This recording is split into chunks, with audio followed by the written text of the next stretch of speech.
Parte 2, a unidade da Sagrada Escritura.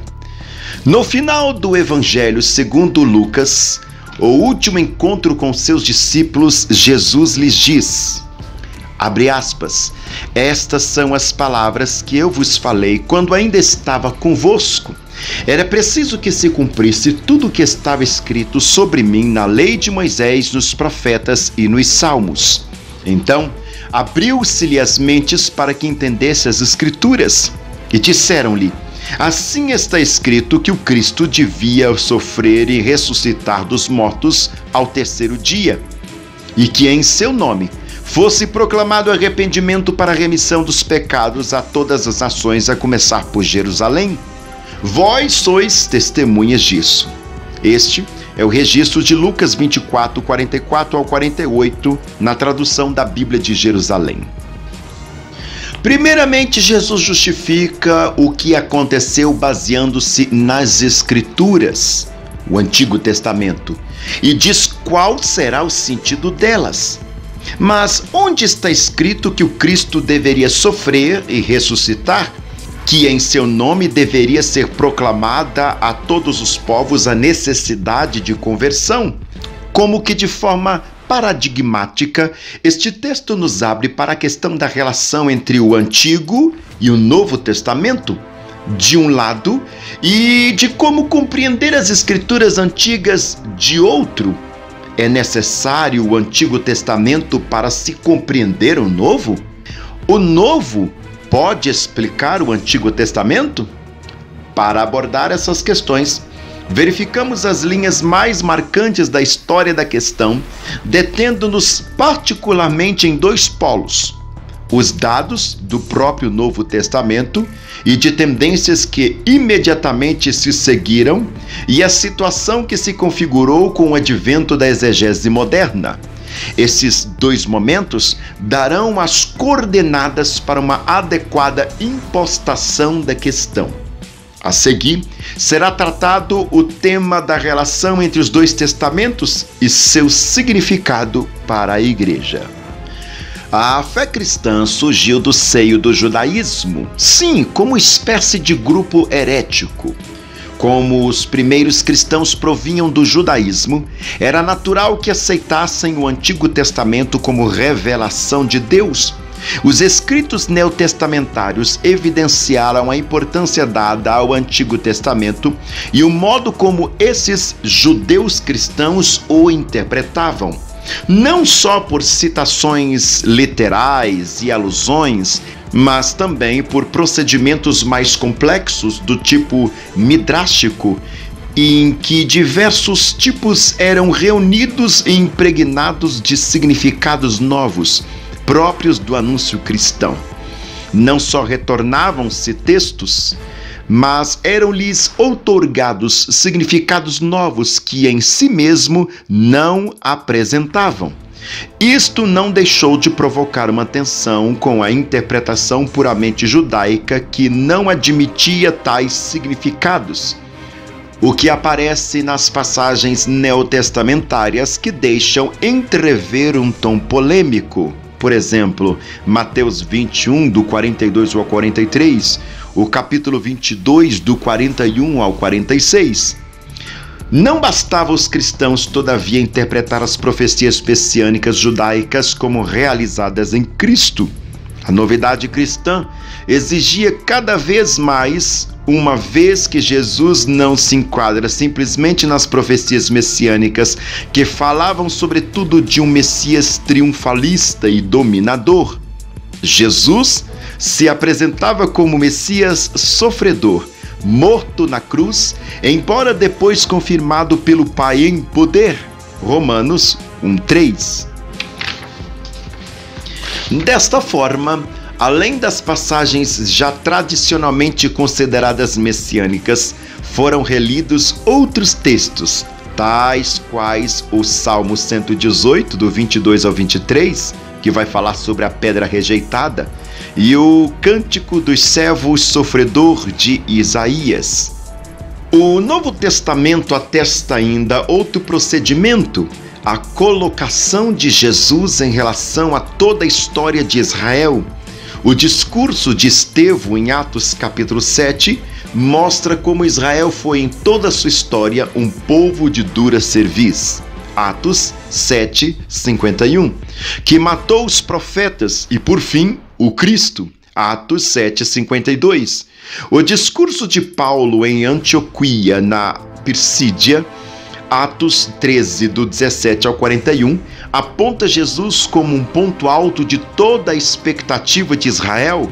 Atos 13, do 32 ao 33, vai dizer: a promessa feita aos pais, Deus a realizou plenamente para nós, seus filhos, ressuscitando Jesus. Fecha aspas. O quadro também é o conjunto da história israelita. Por fim, era necessário fundamentar o fato que Jesus era o Filho de Deus e que também para essa finalidade recorre-se ao Antigo Testamento. Por exemplo, Hebreus 1:1-4 demonstra que Jesus é superior aos anjos, evocando diversas passagens veterotestamentárias. A presença de judaizantes que tinham como plena validade de toda a lei como caminho salvífico levou os cristãos a desenvolver uma argumentação que, colocando o Antigo e Novo Testamento em paralelo, procurava demonstrar a superioridade deste último. Maior representante deste pensamento é, sem dúvida, São Paulo. Ele expõe, por exemplo, a letra que mata e o espírito que dá vida, 2 Coríntios 3:6. A circuncisão da carne e a circuncisão do espírito, Romanos 2:28. O véu que cobre o Antigo Testamento a Cristo, no qual o véu cai e é desvendado plenamente o seu sentido, 2 Coríntios 3:13. Do modo particular, a Torá é apresentada como uma prefiguração, tupo. Os personagens das partes narrativas são colocados em relação a Cristo e ao Evangelho. Assim, por exemplo, Adão, Cristo, Romanos 5:14. Os filhos de Agar e Sara, judeus e cristãos, Gálatas 4, do 22 ao 31. As passagens do Mar Vermelho, o batismo, 1 Coríntios 10:2. O maná e a água do rochedo, a ceia do Senhor, 1 Coríntios 10:1. Também escritos não paulinos apresentam esta forma de relacionamento. A serpente de bronze e o cordeiro pascual, Cristo crucificado, João 3:14, 19:36. Melquisedeque e Jesus, Hebreus 7:1-3. O sacrifício no templo, o sacerdócio de Jesus, Hebreus 9:13-14. A lei como a sombra dos bens futuros, Hebreus 10:1. A água do dilúvio, a água do batismo, 1 Pedro 3, do 20 ao 21. Não se trata de pura realização como era feito com as profecias messiânicas que, anunciando um rei futuro, tinham em Cristo o seu sentido real, pleno. Na tipologia, não se quer negar o dado veterotestamentário.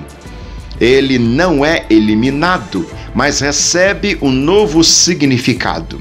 São realidades a serem lidas em dois níveis de leitura: o nível literal e o nível espiritual, que as refere a Cristo e a Igreja. Paulo usa sempre o termo tupo para se referir a este procedimento. Romanos 5:14, 1 Coríntios 10, do 6 ao 11, que não era um termo comum na exegese dos textos, nem entre gregos, nem entre judeus. Só em Gálatas 4:24 usa uma alegoria, aulegorou, memna, que era termo frequente no mundo grego para a interpretação dos mitos, negando sua historicidade. Provavelmente, como para Paulo não é anulado o sentido histórico, foi evitado este termo. Base do seu pensamento é que a lei desde sempre se encaminha para Cristo, que lhe revela plenamente o sentido. No final do século I e início do século II, de um lado, cresce a posição judaica à interpretação cristológica do cristianismo, o qual parece ter penetrado também em ambientes cristãos de raiz judaica. Assim, por exemplo, Clemente Romano, em sua carta aos Coríntios, quase não faz uso do Antigo Testamento em sentido tipológico, mas usa-o como exemplo em si mesmo. Frente aos desmentimentos existentes entre cristãos de Corinto, aponta para Caim, Esaú e Arão como exemplos de desobediência, para Enoque, Noé, Abrão e Ló e Raabe como exemplos de obediência, dos capítulos 9 e 12, para Abrão, Jó e Davi como exemplos de humildade, capítulos 17 ao 18, e assim por diante. De outro lado, também as cartas de Inácio de Antioquia fazem poucas referências ao Antigo Testamento, nunca à Torá. Na carta aos Magnésios, capítulo 8, verso 2, opõe Evangelho e Antigo Testamento. Possivelmente espelha-se aqui a atitude de suspeição de certos ambientes cristãos helenistas em relação à lei. Uma terceira tendência nesta época continua a linha de exegese inaugurada por Paulo, exemplifica o pseudo-Barnabé, que, no entanto, acrescenta à tipologia de Paulo uma alegorização que tende a eliminar a historicidade dos fatos de referência.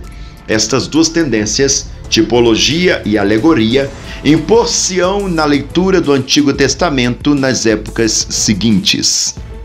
Outro aspecto de interesse na antiguidade diz respeito à leitura marcionita e gnóstica do Antigo Testamento, que se desenvolvera na literatura paralela cristã, baseadas numa visão dualista que opunha o Antigo Testamento como revelação de um Deus inferior, ao Novo Testamento, revelação do sumo Deus, Pai de Jesus Cristo. Os marcionistas interpretaram o Antigo Testamento em sentido puramente literal. As profecias messiânicas já teriam cumprido na história israelita ou ainda estariam por cumprir-se. Os gnósticos apresentam neste particular duas tendências. Para alguns grupos, o dualismo entre matéria e espírito levou ao desprezo pelo Antigo Testamento e, ao mesmo tempo que este era usado para fundamentar a origem da natureza humana e de determinada seita gnóstica. De um lado, através de textos veterotestamentários, explicava-se a distinção entre homens, materiais, psíquicos e espirituais. De outro lado, procuraram demonstrar a inferioridade do Deus do Antigo Testamento, recorrendo para isso aos textos antropomórficos em que Deus se arrepende, Deus se ira e etc. A partir daí, os personagens que no Antigo Testamento são negativos são apresentados com valor positivo. A serpente, o mais sábio dos animais, induziu a desobediência de Adão e Eva e trouxe-lhes o grande bem de conhecer a sabedoria, que realmente são em seu ser, e desvencilhar-se de um Deus invejoso. Neste contexto, surge um grupo que denominava cainitas, que tinham seu patrono naquele primeiro que opôs ao Deus mau, e por isso é protótipo do homem espiritual, isto é, do gnóstico. Outra tendência, embora considerando superior o Novo Testamento, afirmava que já o Antigo Testamento, o Logos Sofia, agia. Por isso, ele não é totalmente desprezível. Há elementos aceitáveis. Assim sendo, alguns textos do Antigo Testamento poderiam ter dois sentidos: o sentido literal, inspirado pelo demiurgo e destinados aos homens psíquicos, e o sentido espiritual, inspirado pela Sofia e destinados aos homens espirituais. Com esses dados, a leitura gnóstica do Antigo Testamento apresenta-se como uma leitura alegorizante. que introduz nos textos bíblicos elementos estranhos a ele, e também uma leitura tendenciosa destinada a justificar as suas teorias.